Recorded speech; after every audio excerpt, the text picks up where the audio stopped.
So, good afternoon, everyone, and welcome to the seventh session of the Mohanji Youth Club.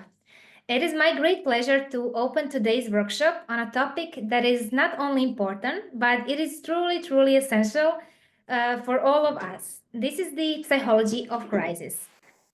So, today, in a world of a lot of challenges that we are all facing on a daily basis, understanding how to navigate personal and actually collective into crisis or in any kind of situation is really, really special to know. And today, topic that we will touch that can touch actually our all lives, from our personal environments, relationships, and most importantly, actually, this is for our inner peace and our inner world. Because if we are stable enough, if we know how to respond to any kind of situation instead of emotionally react, then everything is easy. And then we can step into the shoes as a leader in any kind of situations, not only as in the crisis situations. So today we are very, very fortunate to have with us Sanja Stankovic. Sanja Stankovic is again with us, and she's our expert during all our sessions that we're having. She will guide us today through these powerful and deeply relevant subjects. Sanya is a psychotherapist in supervision. She's HR professional and she's also a certified yoga instructor. She has a lot of experience in designing and delivering mental health programs. And actually, her focus is a lot of about on youth. So youth really loves her, and we really loves all her sessions. So today will be really, really amazing opportunity for us to learn more about psychology of crisis and more about ourselves in general. So thank you, Sanya, for being with us today. And now I'm giving the words to you, and the floor is yours. Thank you. Thank you so much, Antonia. It's really amazing to be with you guys again. I'm truly honored. And I must say that when I'm looking on Instagram, things that you're posting are popping up regularly, and I feel very proud of what MYC is doing in each country. I feel like your global outreach is bigger and bigger, and your work is really significant. So it's really a pleasure to support what you're doing. And today's session, as you said, psychology of crisis, even though we'll do share some part of theory, but the mere theory is not so important as it's important for us to come together and to speak about important things like what is happening inside of us when we face the crisis, and to understand how we function, because we are all different. And it's good to have this kind of community where we can share, where we can feel empowered. And as Mohanji says, stability is the most important element in our lives, and we cannot be stable until we understand ourselves and how we function.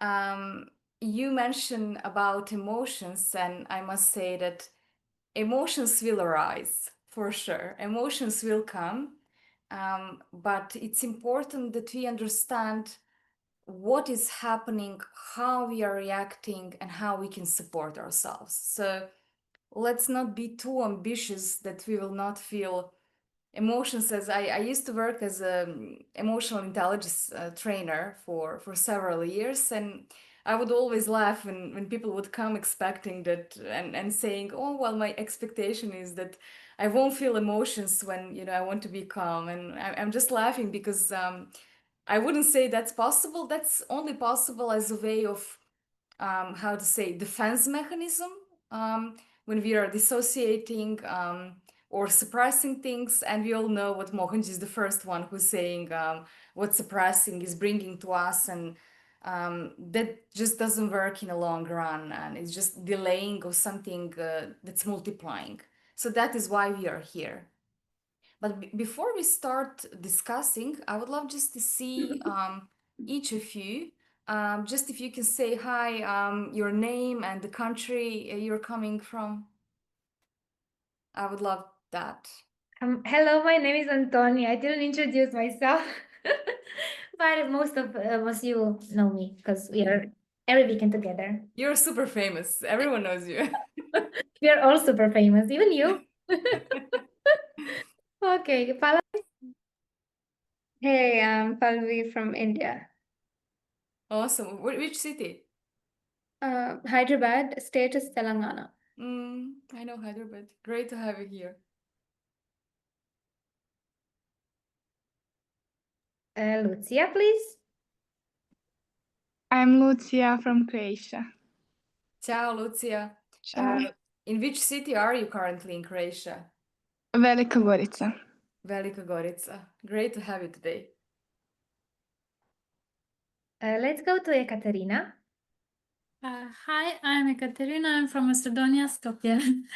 Oh, I love when my neighbors from Macedonia are here with me. It's so good to see you, Ekaterina. Good to see you. Thanks for joining. So now we are having Carola. Hi, I'm Carola. I am from the Netherlands. Hi, Carola. Hello. Just drive safely. Yeah, I'm So almost home. we don't enter the crisis in a practical way. I will just put spotlight, so then you know who is on turn. Hello, Kelly. Hi, I'm Kelly and I'm from South Africa. Hi, Kelly. Oh, I didn't meet you when I was in South Africa, I guess. In which city are you? I'm I'm from Durban, but I just moved to Johannesburg recently. Oh, nice. I visited Durban when I was in South Africa with Mohanji family, with Mohanji. Oh, Beautiful lovely. city. Yeah, thanks for joining, Kelly. Thanks for having the session. You're welcome. Hi, I'm Mavis and I'm from India. Avish, am I pronouncing your name well? Yes, it's Awesome. Mavish. Marish? Sorry, I don't see you, so I don't see. Let me just go to. It's Meh and Vish. Mavish. Okay, and you said you're from which city? I'm from India. I'm Yeah, from which city in Lucknow. India? Huh? Lucknow. Lucknow. It's in Uttar Pradesh. Okay. Nice to see you from all over the India. Then we go again to India to Hetal.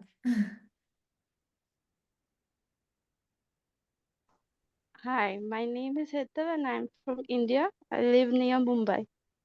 Awesome to see you, Hetal. Yeah, we were just passing Mumbai this year on our way to Kumbh Mela, so I would love to see more of it next time. Then we have Anusha. Some people I cannot spotlight without camera. I don't know why. Hey, I'm from Sweden. I stay in Umeå. Anusha, hi, you're in Sweden. Yeah, Awesome. How's the weather in Sweden? it's unpredictable. Some days it's cold, some days hot. Yeah. Thank you for joining, Anusha. Thank you. And then we have Sitesh. I can only spotlight people who have camera. This is how Zoom works today. Be kind if you are. Hello.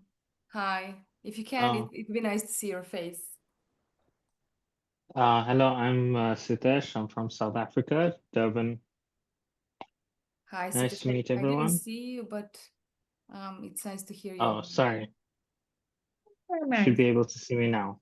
Yeah. Well, You're from South Africa, you said? Yeah, Which city? Durban. Durban. Nice. Welcome, Sitesh. and we have Alan.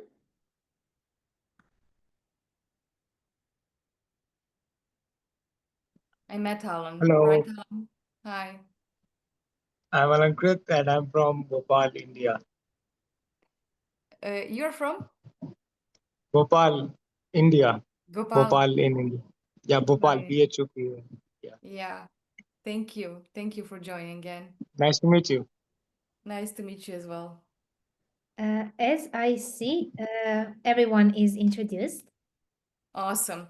So guys, before we start with the presentation, I was thinking, so I'm very curious how you feel since Mohanji suggested that you organize these kind of sessions around the crisis and crisis management. So what happened for you throughout these sessions? I was wondering, like, for instance, for me, when I heard that Mohanji requested organization of these kind of workshops and exchanging knowledge and developing new skills, I must say that triggered some kind of fear inside of me. So I noticed my fear, and that's probably coming because of the history of Balkan here. We had many wars,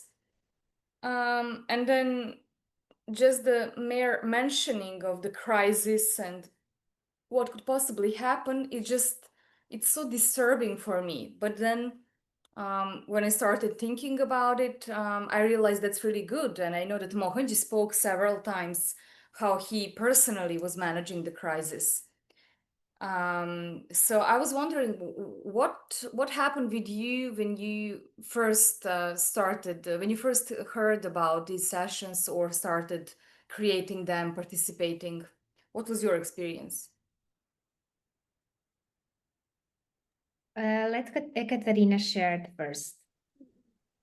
Yes, so first I thought, okay, I guess that's something like it's happening because we see a lot of turbulence. And for me, it was so meaningful because just like maybe 2 or 3 weeks before we started the session, there was like a big fire in Macedonia, and a lot of maybe 62 people died in that fire.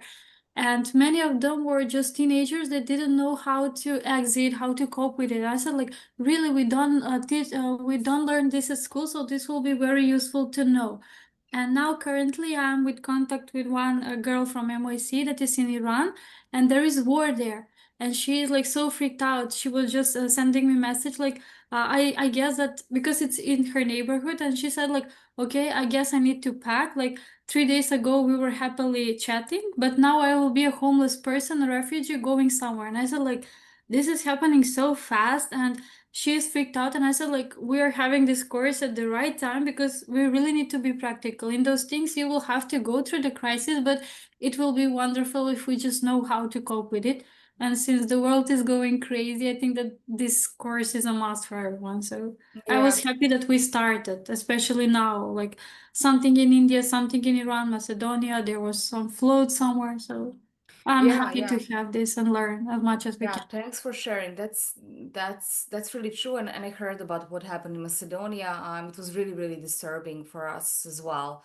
So I'm really happy to hear that you find it useful, even though it's really disturbing at the first moment when you hear about it. Thanks for sharing. Antonia? Actually, I finished the crisis management, and this was my wish long time ago to have sessions regarding this. So when Mohanji said that we should have it, Pallavi and me, we were together in Karnal with Mohanji, and like the idea just happened to us. Okay, let's start it right now. And we didn't really know where it will lead us. Now I will just share from the side of team who is organizing all this. So maybe this can encourage someone who wants to do something or have something passion in heart and doesn't know where to start. Even we didn't know. I just know, okay, we have, materials from my university, but I never, I finish it. But like, you finish psychotherapy, but you need practice and everything. Yeah, But of course. like, okay, if there are people who wants to do it in team we can do everything, empowered, of course, by Mohanji. So basically, we make some plan, and we had the idea because on the university, we were learning really everything from climate changes, natural and man-made disasters, psychology of crisis, leadership skills, because everything is included in when we say about crisis. And then we come to the Mohanji with the plan. Okay, just guide us how to make it, that it's good for youth. But, there are so many topics. Should we include everything? Because we were really learning about also wars and everything, terrorism. Should we do this, not to scare people, but to train? And then the guidance was, okay, do it in two ways. It will be separated natural and man-made threats. So we made a schedule plan. Everything started while we said yes. So all the universe opens. This is how life actually functions. We didn't have fear. We were so excited. And all this team that are here, we are really from day one till now, we are on fire, working every day. We are making reels even at 2 a.m., making fun, having calls, having meetings almost every day, which are not for us, putting so much effort. And it's so natural for us because there is some passion and fire in Yeah, when you start the right intention, then everything's yeah. smooth So sailing. basically, we find in this course, this is like 7 sessions. So we became actually leaders. There were youth who was very shy to speak, to open the camera, to express. During these sessions, they're leading. They're having a social media team, a crisis management team magazine is going out. It's now on printing. So soon every center and every country leader we are collaborating with a lot of big and important people in India and Europe. Soon you will know about it. And this is the way I see that Mohanji Youth Club and youth will show what is important when youth are together and when experts are helping us. So thank you so much for this opportunity to having you as expert who can spread and moderate and coordinate us actually. Yeah, of course, it's a pleasure.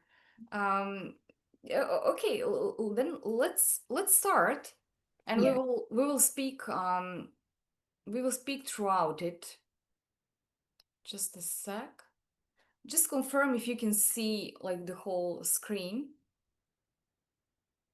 You can? Yes. Okay. So when you think about the crisis, what's the first thing that comes to your mind? Like just the word crisis, what does it mean for you? Fear. Okay. And how would you Challenge. describe a crisis? I feel it like a challenge. I don't know why. It's a I think it's challenge. a real-time problem during emergency. I'm sorry? It's a real-time problem during any event or emergency. Great. So crisis can be so many things, but basically our inner feeling is and how we observe something and what's happening inside of us is more relevant than something that's happening outside. And that's why we can say that a lot of things can trigger the crisis. It can be something external, like you also mentioned, like fire, accidents, natural disasters, wars, or it can be something internal. You might be going through a breakup and your heart break because of that, panic attacks or identity crisis. I was working with the LGBT youth, and many of them were explaining that what was happening for them during like exploring their identity, they described as a crisis. But basically, the moment where you feel that safety, control, or predictability is disrupted. Anything like that we can describe as a crisis. And now we can take a look together of what is happening in our brain and in our body when something like that happens. So basically, and even Mohanji was telling during the Empowered how our survival instinct is it's inevitable. So it exists for each person, and that's something that until we die will always be there, because the meaning of our life is to survive. We need to survive because our lives are precious. So when something like that happens, our brain kicks into the survival mode, and we can't choose if that's going to happen or not. It's just our body reacts like that. And there is something called amygdala, and it acts, you can imagine it like an alarm system. So there is a danger, and amygdala activates the autonomous nervous system. And then you have two things. You have the sympathetic nervous system and parasympathetic nervous system. I won't go into much complicated things than this, but you can just imagine two things. Like for drivers, this is going to be much easier to imagine, but for sympathetic nervous system, you can imagine it like your body's gas pedal, So it gets you ready for the action. It helps your body to be prepared. And you have the parasympathetic nervous system, and this is your break. So it helps you calm down and recover. So when that happens, our body is choosing one of 4 survival reactions. So it's not something that you choose consciously.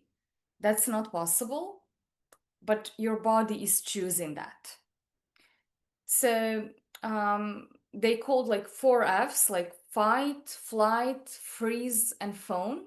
And these are ancient, automatic. You don't choose them, your body does. And many people ask me, like, have you heard about those 4 survival reactions before, or at least about some of them? I have heard when you can freeze your body, but I haven't heard of the other. I know that people can freeze. Yeah. Or usually people say like fight or flight, but rarely we're speaking about all 4. But we will learn about them today. I have heard from it, but I have not really understood it.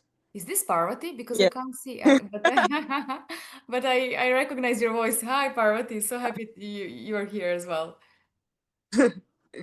Awesome. So I'll explain each of them, and while we are speaking about them, you can just think about what resonates with your ways of reacting when you are under stress or when some kind of crisis is happening. I would just also want to add that because people are asking this question very frequently. So is this something that we are born with, or this is something that we develop? So I would say so, because for instance, your temperament also dictates of like if you are being more in a flight, fight, or maybe fawn. Also things that happened in your childhood, the way your parents reacted or the way your parents treated you, everything that you learned. So not every person, not even siblings, there is no like guarantee that they will react in the same way or that they will have the same mechanism. So let's dive a little bit deeper into each of them, because that's the main thing of today. When we think about fight response, I think we are all familiar with this one. So let's see.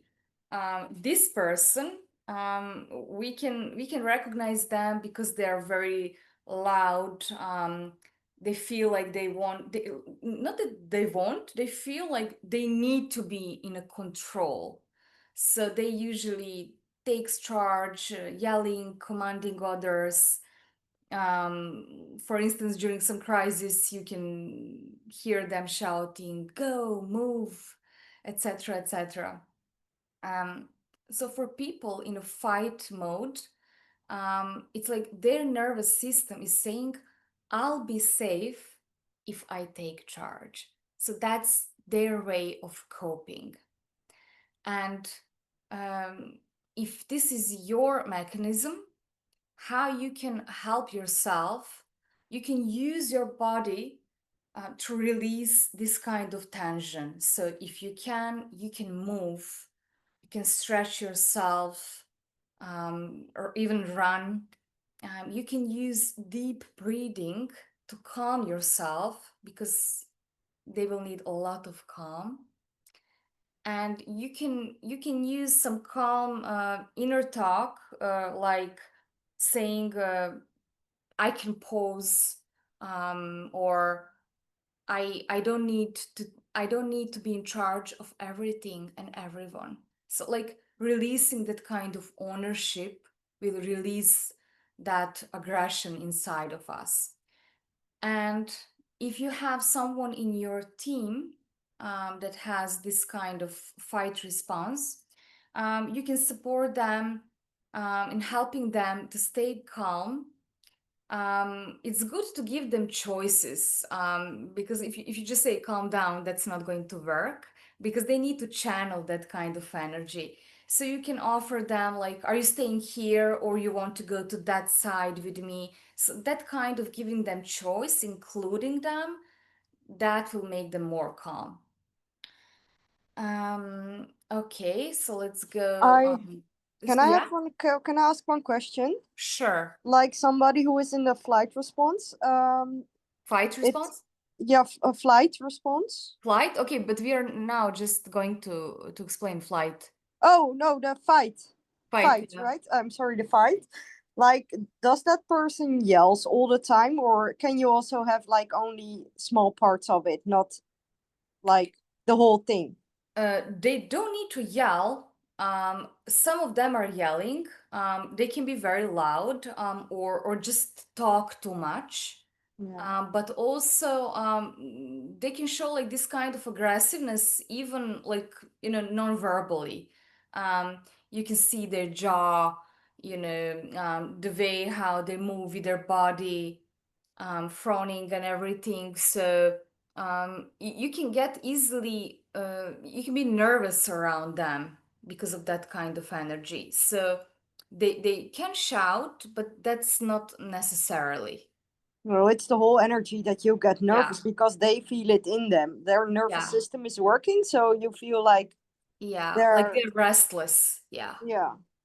Okay. Yeah. Thanks. Thanks for the question. And now we're going to the flight mode, which is completely different. And we usually hear like fight or flight. So for flight, that usually feel like urgency. They seem to be like in panic or they want to escape. So for instance, if you imagine like start of the earthquake, like when you just slowly start feeling, that something is happening, you can imagine this person as like, grabbing their phone and running even without their shoes. They just feel like they need to escape. So they're avoiding danger, not just danger, so anything that puts them in their internal experience of crisis. And what's also familiar for them is that they may overthinking a lot or planning because they cannot deal with anxiety. That's just too much for them, or even avoiding responsibilities. So when you're creating some kind of team, I would say that you just give them some other task, because even it's better to have like a fight person for a leader, even though their energy is, with tension and everything, but they are better leaders than people who are in a flight mode. So if this is familiar for you, how you can support yourself, any kind of grounding that you can think of is really good, and we will do at the end of this session one technique. Also like slow walk, even if you are in one, even if you are in a closed room, if you're not outside, it's good maybe to either get off your shoes, take off your shoes and just walk like you're feeling the ground with your steps. Or even I recently had in my company one person who experienced like a panic attack, and they called the ER, and she went home, and then we were speaking. For her, it felt good to stay on the floor. So I was on a call with her and just, having some warm tea and being on the floor. That was something that she felt like, even though like it might sound like something irrational, like, it's not like you can fall off of a bed, but still it's more like your inner experience, like, my body is touching the ground.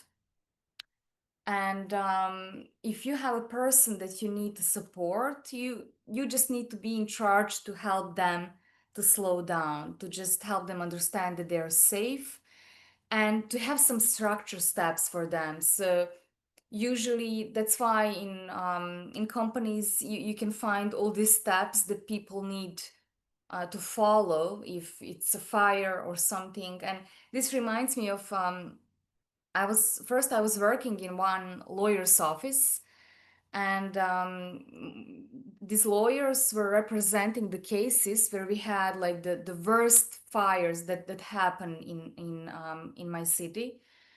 And even though I was always very much afraid of fire, I needed to prepare documentation for the court, and unfortunately these were like big tragedies. So I would read everything that was happening throughout these tragedies, and it was just too much for me.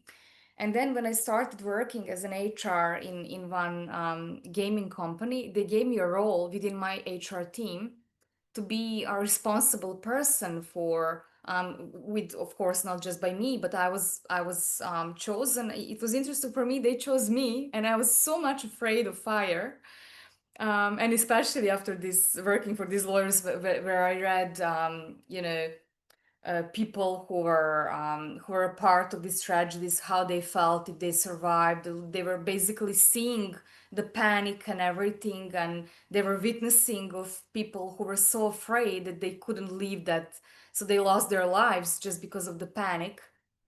And then I was a part of this training where we were just imagine that there is a fire, so they will just set up alarm, and in the middle of day we would need to follow the steps that we were practicing before, and then they would count the time, like if we are fast enough and what's happening. You need to go to the toilet, you need to take off the people from the toilet, no matter what they were doing. And for me it was like facing my biggest fear, but at the end what happened for me personally, that whole stress paid off, because few years ago I had a fire in my apartment.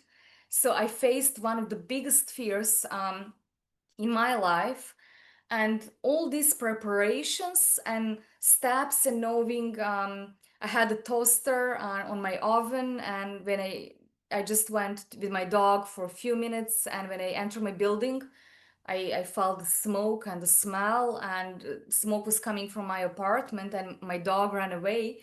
So I needed to put off the fire by myself, and just that experience that I had, and the knowledge, because I couldn't even breathe, I couldn't even see, couldn't find my phone, but just knowing that I need to turn off the toaster from electricity before I put the water on it to take off the fire helped me not to make a bigger mess. And then when the firemen came, they told me I was so lucky. And yeah, that was like the most frequent reason for the fire, what happened to me. So point of my story, what you're doing here and learning about what can help you or what not, can save you for sure in your life. Not that I'm wishing you to go through this experience practically. And we came to the freeze response. And actually what I was mentioning before in the story of this fire that happened at this famous club, one witness shared how he was very annoyed because he was knocking on the door of the toilets where many young people stayed, and he told them, like, you can come out, because there were a team of people, taking them from there, but they needed to come out, but they were so scared, and they decided to stay there, and they all died. So for me, that was a great tragedy, and I needed to read about all these details and to understand, for instance, what does it mean to have a freeze response?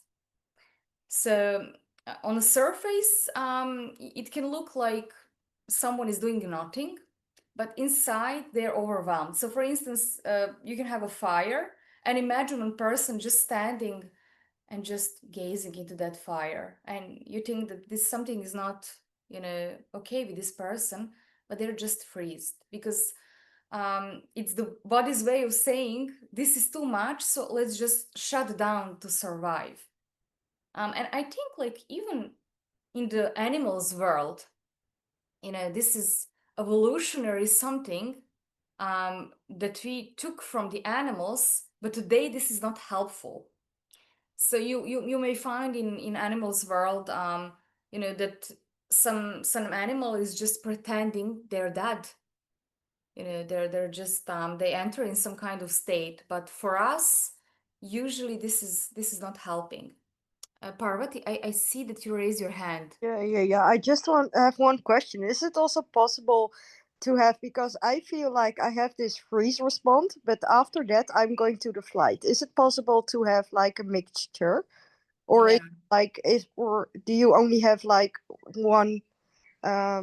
You understand what I mean? Like Yeah, I follow you. what Yeah, I it's a great question. Yeah, of course, because at the moment when you are at the peak of the crisis, so your body and mind are choosing the strategy that subconsciously is estimation is that's the best response, even though it might not be. It can be, it can be something that's wrong for you, but that's the reaction. And then when your capacity are changing, then you're choosing some other strategy. So probably you're not capable of running away, so you freeze.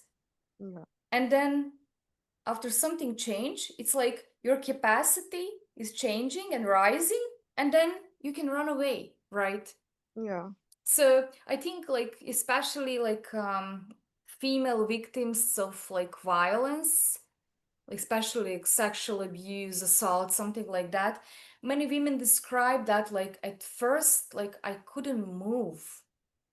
It's like you know what's happening, but you just can't move. You can't even use your voice. And then something happens and you find somehow strength, first to shout, to ask help, or to do something, to kick him, or to run away. Yeah. So if you need to help yourself in this kind of response, some kind of touch is also good for grounding, like warm items, like usually. That's why you probably saw in the movies, when something bad happens, how they bring like hot tea to someone and give them, just to feel their body, because somehow in that moment it's like we are out of our bodies. We can't even feel ourselves.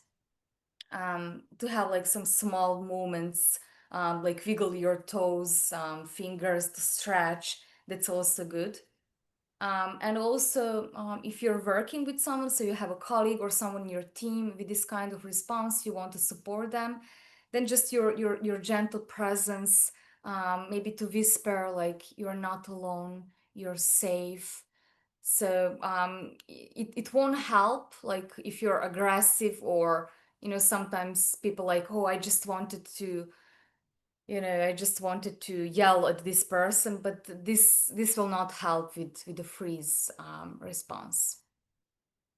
And the last one, I'm curious if any of you heard of phone response before. Never. No. So actually, I learned that this is very often my kind of response when I subconsciously estimate that I'm in a crisis, or in some kind of danger. So this is like, on a surface, it's very difficult to recognize this, but this person will help usually everyone. They're super kind, they smile through fear, and they ignore their own needs, their feelings. So they take care of everyone around, but they're not taking care of themselves. So they neglect their needs, helping others. And for instance, I noticed this a lot in a corporate environment. So how people react differently. For instance, you have a new boss, and then some people act like rebellious to new kind of rules. They're scared, but they cannot accept that they're scared, so they're rebellious. They don't want to listen, so they fight. Some people, on the other hand, start pleasing others.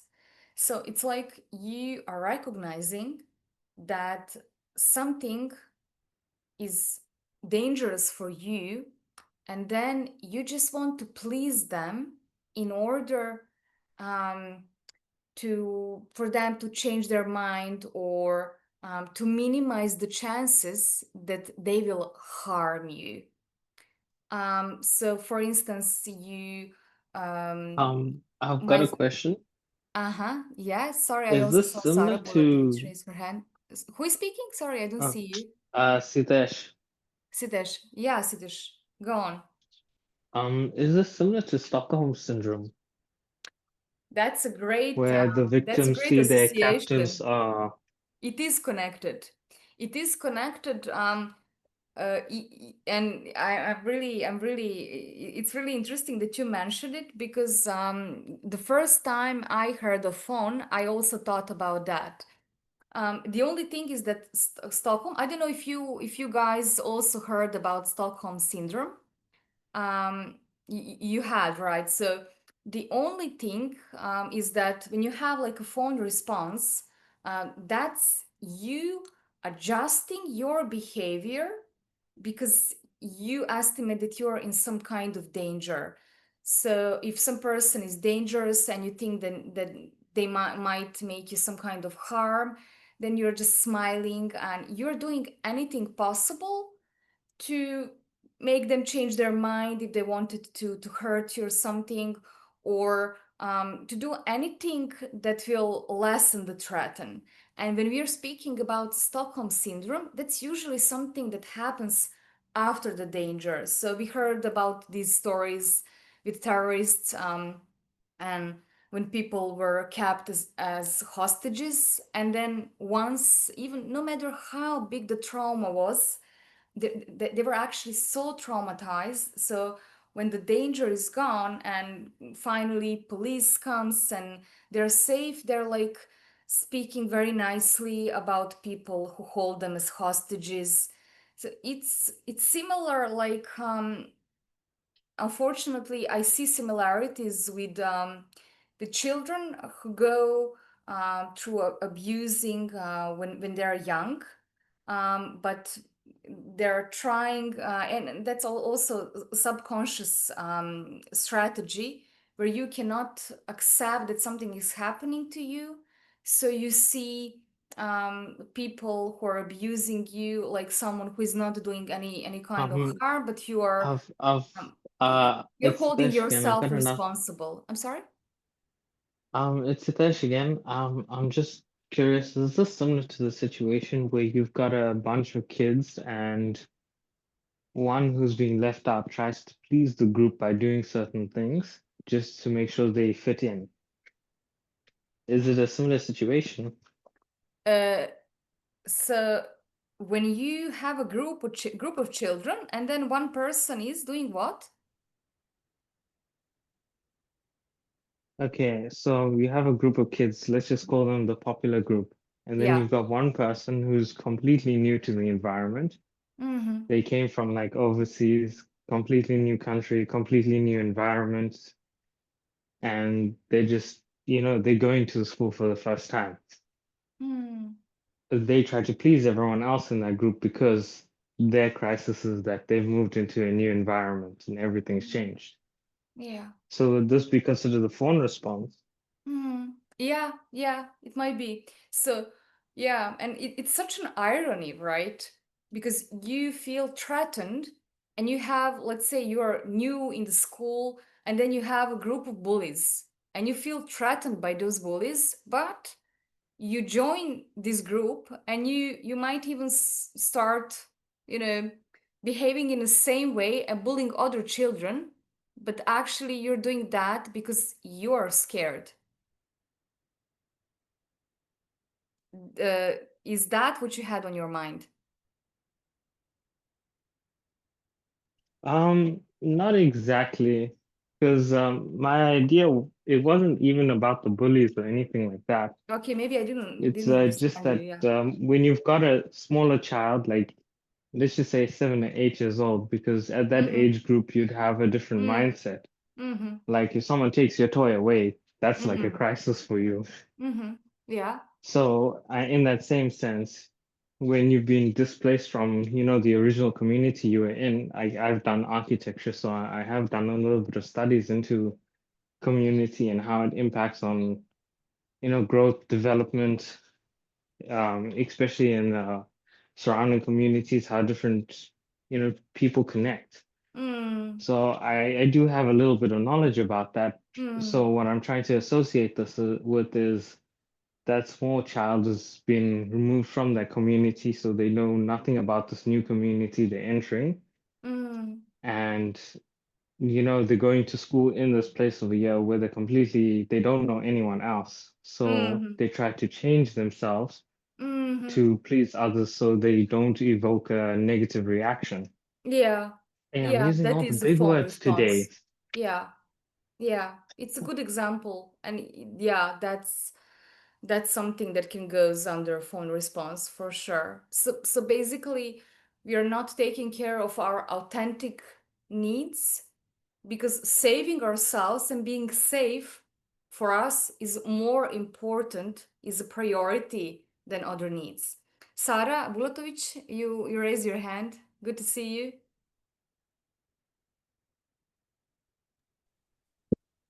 Sanya, I want to ask a question, please. Can I?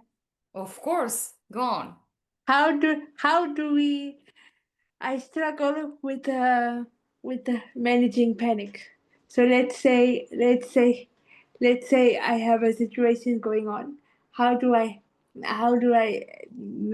manage panic?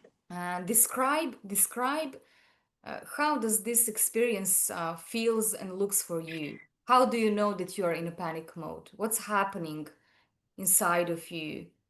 What do you think? How you feel? How you behave? I first get anxiety that feels like it's so bad that I can't eat or can't drink anything or can't even sleep. Mm-hmm. So you get very anxious, you feel Yeah. like you cannot eat, you cannot sleep. And did you notice in which kind of situations this usually happen? When What's I triggering this? when I get too excited is one.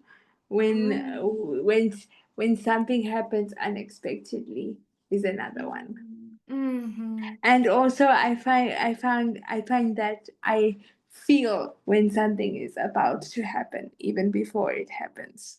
When you get too excited, so it sounds to me that even some positive things that you are awaiting, that you are anticipating, um, can stimulate your mind and body in a way that it's difficult for you to sleep or to eat. Yes. Yeah, I can understand that. Well, first, I don't think that you're going through a panic attack, which is a very good news, but I understand that it's very, very stressful for you when you cannot fall asleep or eat when you get too excited. So Yeah.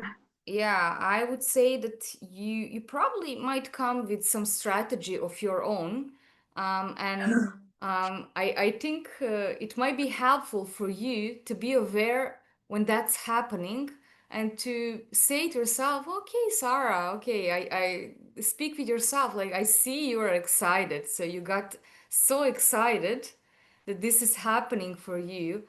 What do you need right now? And then you can have several options, if someone is around, you can share how you feel and why did you get so excited and what is preventing you of relaxing and preparing yourself to sleep or having to eat.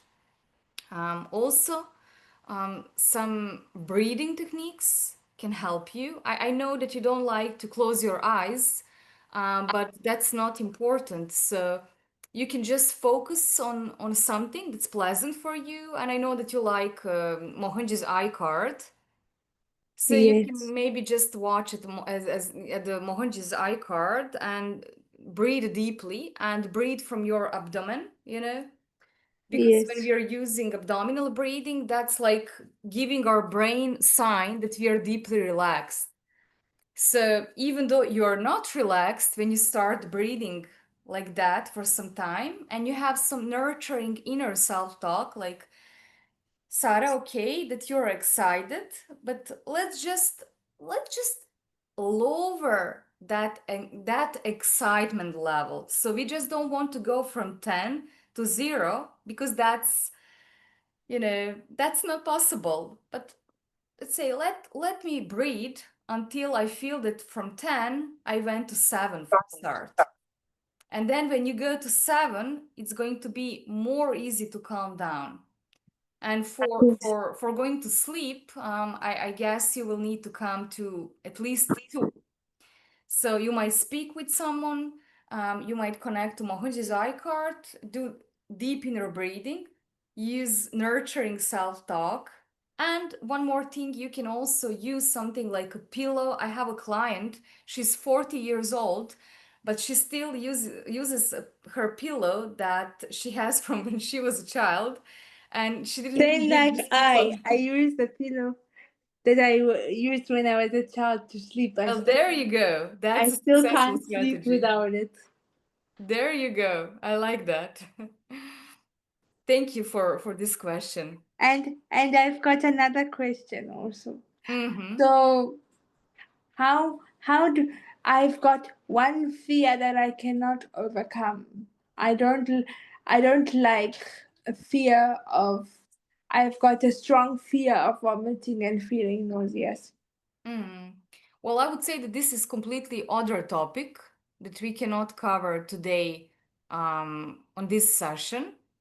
But I would say that you can discuss this with some professional that you trust, and even with some Mohanji Acharya if you want to dig deeper about fears from previous lives to ask for Maitri or something like that. If some mere psychology is not working. Okay. Thank you. Thank you. Okay, so you understood all 4 responses, and I'm curious, did you notice that some of them, well, Parvati shared and Sarah shared something. Did you notice that you're familiar more with some of them, that they resonate more than others with you? Yes, I can resonate with maybe all of them. Uh-huh. Like I'm going through all these stages. Now, when you showed the last one, it's like, oh yeah, that's also me, you know. I Yeah. feel like I am switching in different stages. Yeah. You even mentioned how you are going through different different responses. Yeah. Yeah. Antonia?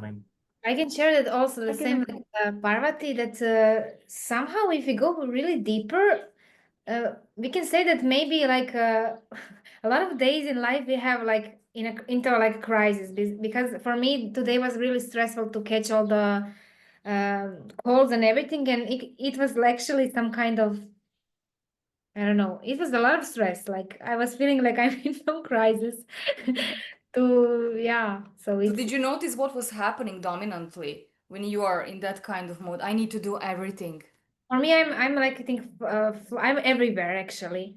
I need to ground myself. That's what I really need. Breathe and ground, because I'm everywhere. And I also think if you don't mind me adding something, I think you should also ask yourself, what do I need right now? So what are my needs right now for me to be able to continue with the requests and everything that I put on my table and on my plate? That's true. Does this resonate with you? Definitely, and thank you for this. This is really what I needed. Yeah, I think we are very similar. Yeah, I also think that like you're saying too much yes to everything. You know, it's out of your capacity and you cannot focus on wanting 100%. That's true. Like you're getting too overwhelmed. Like I have the same problem. Like I keep saying yes because I like it at that moment, but I cannot take it all the time. At that moment I can say yes, but when something else happened, it's just like, you know, at that moment you have time, but you need to continue, and later on you feel like overwhelmed because you cannot handle it in the future. Yeah, this is a good point, Parvati. Yeah, so we just need to be very mindful of like what are our current capacities, and yeah, what do we need right now? How to be stable first, and then to continue with everything. Sometimes we can choose, sometimes we can't choose. So, for instance, when I'm at work, my boss might come with 3 requests and then I can't say no, but it's on me to prioritize because I can't do, it's impossible to do 3 things. Yeah, I mean, multitasking is just an illusion. And as you mentioned now, you can see on this slide, you were mentioned like going through different kind of survival reactions, but the same goes with our emotions. So from shock, we go to fear, and then from fear, we might get more empowered. We go to anger, and then after anger, which is active emotion, we can go to more passive emotion, which is sadness. So emotions are shifting quickly, and that's okay. That doesn't mean that you're losing it. And I would also want to add at the end, before we go to practical part where we will just try to do some exercise together.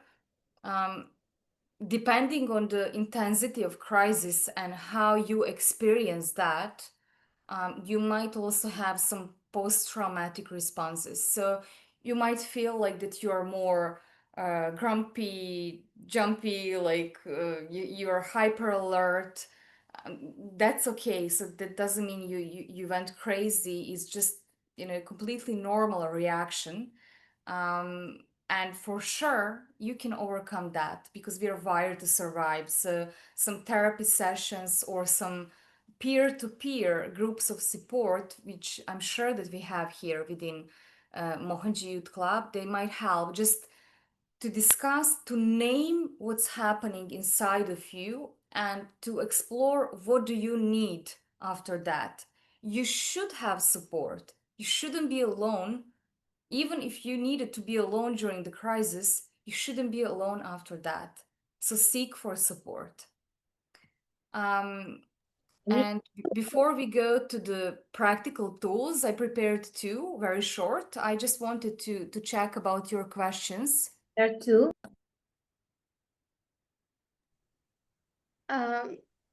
I basically have this tendency that doesn't happen on a regular pace, but sometimes the night before itself, I just plan out and sketch out the whole day. Like I'll just do this, and then I'll enjoy, and then whatever. And then out of nowhere, they don't even ask. They'll just like, you do this. Okay, fine, I'll do it. I have no problem. But then s- if there's like that slight change that happens in your whatever you planned for the day, if that slight thing moves, my whole mood goes off. I don't want to do any task. I just sit. I'm like, okay, so many people even commented. They're like, you can just come back. No, but I just find it so hard to come back again and just work normally because of that slight change in plan. And I really find it very hard to figure out why is this happening. But at that minute, it's just that emotion. I just don't want to do anything and I want to sit. And then later the next day, I really repent and I regret. I'm like, I wasted this time. I should have done something. But at that minute, I, I'm like that stubborn thing ever. I don't want to change. I want to just. Yeah, I hear you. And what I'm hearing is actually that you're a person who likes to plan everything, but then when something goes beyond the plan, you just feel like you do not have some certain amount of flexibility and adaptability. And for me, it seems like you go to what we called in transactional analysis, rebellious child ego state. I'm not going to do anything. This actually happens to me in like the peak stage. Sometimes, work from college and all this happens. I have to study and all of it. That's fine. But that limit point where I feel like, okay, I can't hold this anymore. I can't do this anymore. After all the tasks I've done, going to the next one, I don't feel like doing it. Like in the middle of the day. I think I know what you're going through because I've been through the same thing. And I know one of my coping mechanisms was because I know there's like a certain point. Imagine it like a bar. Once that bar is filled and you go over the top, you just simply cannot work. Yeah. At that point, I think you just need some time to like de-stress and just to push that bar all the way down to the bottom. Another thing is it might also be a burnout, very small burnout. So before you get to that stage, you can just take a small break and de-stress because I had that as well. Thank you. I don't know if you heard of Mohanji's technique called pause. No. Well, Mohanji suggests that we use this technique. He given this in Empowered program, where okay. So basically, he says like when something like when emotions arise, and I would say that emotions come when you feel like you're annoyed that something else, and then you regret after that. So there's this shift in energy. So he has a process, and now I'm just we don't have time to do that as well, but he basically says just pause. You can close your eyes, you can deeply breathe with your abdomen, and then you just imagine in the heart center, you may imagine Mohanji or anyone who has such a significant influence on you. You just connect to his energy, and then you pause your breath, like you hold the breath for a few seconds while you are focusing on your heart center, and imagine, for instance, him in a heart center. And then you exhale from your third eye. Okay. So basically it's inhale. When I'm inhaling, I'm imagining inhaling to my heart center, then I imagine himself in my heart center, and then hold my breath, and through my third eye, I'm imagining like I'm exhaling with the wisdom that he gave me to the external world.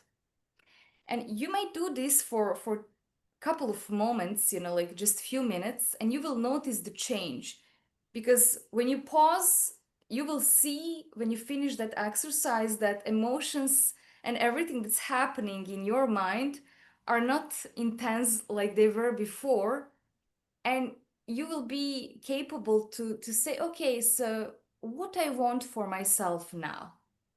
What's the best thing for myself? And then you can decide what do you want, but you'll be in completely different state. Try that. Sure. Thank you so much. Thank you, both of you. That really means I do need a break and I have to focus. Of course, we all need to take breaks. You can try Mohanji's freedom meditation. That will help a lot, especially if in the middle of a crunch. Yeah. It's only 10 minutes, so if you've got like multiple tasks coming in and that little bar is starting to fill up a lot faster, try the meditation. It usually resets that. Thank Because you. I remember I had to spend like 2 nights awake just doing this assignment. So I understand, and that's meditation helped me through it. Thank you so much. Yeah. I also conducted that with the employees in my company once a week, some breathing and freedom, and it's really helpful. They're also working heavily, so it's helping. So I see that we are 5 times over time, but these practical exercises are very simple. So first thing we can do it together. It's useful for you to know. So when you feel, and Sarah mentioned like being close to that panic mode, I think when you're close, I mean, panic attack, you would know for sure. Because if you really had a panic attack, that's something completely different. You wouldn't be able to do anything. But when you feel that you're very, very anxious and you start noticing those symptoms, what you can do is use this 5, 4, 3, 2, 1 technique. So you can name 5 things you can see. So Eka, can we start with you, and you mention 5 things in your room currently that you can see? Okay, so I can see my laptop, I can see this fan, I can see my water bottle, I can see, I don't know, my scrunchie, my mouse, my bat. Thank you. Antonia, you are the first one I'm seeing here. Can you name 4 things you can feel? I mean, when I say feel, I mean touch. Like Okay. feel with your fingers. I can feel my legs because I put my hands there. I can is it feeling like stress in my head and shoulders or not? No, not that. It's important that you touch something, Okay. and you So I mentioned that kind of can feel the pen. I can feel plastic. the phone. I can feel the glass. Awesome. That's 4. That's it. Okay, I don't see who is I don't know if I can move this. Okay, so Sarah, can you mention 3 things you can hear currently? I can hear people talking in another room.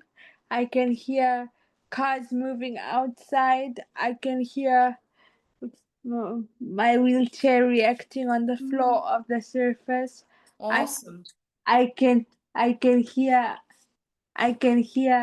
Mohanji giving me a telepathic message. Yeah, well, that's something that only you can hear, and we are Please just share. honored to have you. So Can you you can share tell. the message? He says that this meeting is going better than he thought, and Sanja, you are doing a very good job with the young people here. Oh, thank you, Sarah. Thank you very much. Antonio, and he also says you did a good job with those acharyas today. No, I get crazy. I suggest we schedule only one session with Sarah so she can help us understand how we can improve our connection with Mohanji without physical presence. That would be a good theme. That's really good. Yeah. Now can someone say 2 things that they can smell? Maybe Lucia? Lucia, come. What you can smell? She was just like, come. What you can smell? Food Me. and Me. flowers. Oh, nice. Thank you. And now one more person, one thing you can taste. Oh, beautiful. Mehwish, can you say? Yeah, I can taste water because I just drink the water from my bottle. Awesome. Thank you, guys. So basically, when you're doing this exercise, you would need to do all these things just for yourself. After this, you will feel more grounded and you won't have problem with the panic. And now for end, I want to invite you to do this simple breathing technique 4-4-4-4, or the cube, how they call it. So basically, we will close our eyes. We will inhale, counting to 4. Then we will hold our breath for 4 seconds. Then we will exhale for 4 and then hold for 4. And just repeat this few times. Are you ready? Okay, so let's close our eyes, relax, and just have a few deep breaths on your own. Lower your shoulders. Try completely to relax each part of your body. And then inhale, 2, 3, 4. Hold your breath, 3, 4. Exhale, 2, 3, 4. Hold, 2, 3, 4. Inhale, 2, 3, 4. Hold, 2, 3, 4. Exhale, 2, 3, 4. Hold, 2, 3, 4. Inhale, 2, 3, 4. Hold, 2, 3, 4. Inhale, 2, 3, 4. Hold, 2, 3, 4. And exhale, 2, 3, 4. And relax completely. Just feel how you're feeling comparing to the beginning of this session. If you feel less anxiety, less tension, and be grateful to yourself because you showed up, you did something good for yourself. Be grateful to your colleagues for exchanging the energy. And let us all thank Mohanji for bringing us together and preparing for important moments in our life. You can bring your palms together in front of your chests and rub them. Put them on your eyes. And when you're ready, you may open your eyes. Thank you very much for joining us today. Sitish, I see you raise your hand. I just got a quick question.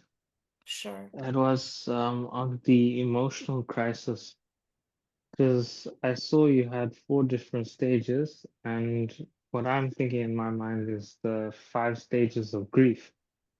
So I noticed there's a lot of similarities between the two. The only thing missing is acceptance, which would be the last stage of grief. So why are the two emotions so similar? Especially for emotional crisis, because that is something will happen frequently. Yeah, you're right. And I can just add that acceptance can be a part of that only when we leave the crisis. But I would say that when we are practicing awareness, like being aware of what's happening within our body, in our mind, around us, it cannot be like proper acceptance, but I would say more like an attitude of acceptance that this is happening. So, for instance, if you have a fire or a flood or something like that, just accepting that this very stressful situation is currently helping, that may be empowering for us and it may help us be stable in dealing with that. So thank you very much for bringing that element. One more thing, the videos, the slide it's got a lot of important information. Please, can you share it on the group? Of course, yeah. Antonia, you can share with people presentation. I'll be more than happy to share. It's made for you guys. So. Thank you. Sanja, I just wanted to say thank you. I know that we're a little bit out of time. This really helped a lot because, as you can see, all of us were a little bit overwhelmed today, and this technique really, really helped. And there is also Mohanji's message that this session went really well. So we can like really remind ourselves how small things really change our day, and you really grounded ourselves somehow. And I feel so empowered. I will go now on the calls.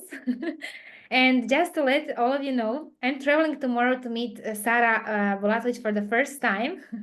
And she's part of our team, and I'm so grateful to Mohanji. And I will meet also Sanja in person there because I'm going to Novi Sad. Lucia will go to me.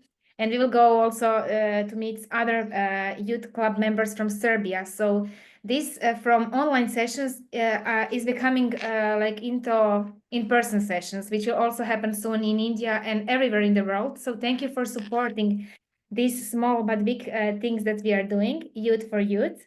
And thank you, Sanja, for being our expert, moderating us, guiding us, and actually, as you can see, grounding us, because we need sometimes support from professionals. So really, really big thanks to everyone, and thanks to Mohanji for making this platform and for having it in joyful, youthful way. And even like Pallavi was sharing, we did an amazing job today. Pallavi made a magazine for crisis management almost alone. And of course you had pressure because I was sending just inputs during the calls, but it is printed and it will be like shared with all of you soon. Also, the game is coming soon in a few months. So everyone who wants to participate in this mission, which is really, really big, are free to join. We are empowering each other when we are here expressing, and we are becoming real life experts. That's the smallest I can say. Thank you all. Congratulations. Yes, And see thank you, you soon. Sanja. You Thank gave us so you. much more clarity. It's like really good. Thank you. I really Please. appreciate And your also the way how you explain things and your calmness. You're really great. You're really good. So thank Dino, you. please just put camera so we can take this photo. This is like memory from us, where we started and where we will go. Just a second. Maple, Sitesh, Kirati, Pallavi. For you guys. It will be nice to put camera on. Okay. Sorry, our cameras. It's okay. We had a Okay, lot of my sister's camera is disabled, but I can put it on with me. Okay, doesn't matter. We had some few photos. It's really nice to see, you know, because now there are 10 people. Next year it will be 110 or 1,000. One more. So we need there are 2 more. Okay, this is amazing. We are double, you know. Who knows how many people are here in where is Kirati and Maple, maybe 5 people. Okay. Thank you all. And it's really nice to see where we are going. And just remember, like, small steps are big steps. And if we are together, we can move mountains, as you can see that we are doing. Thank you and goodbye. Thank you, Thank guys. See you. you soon. Thank you, Bye-bye. Sanja. Bye Thank bye. you. Thank you. Bye-bye.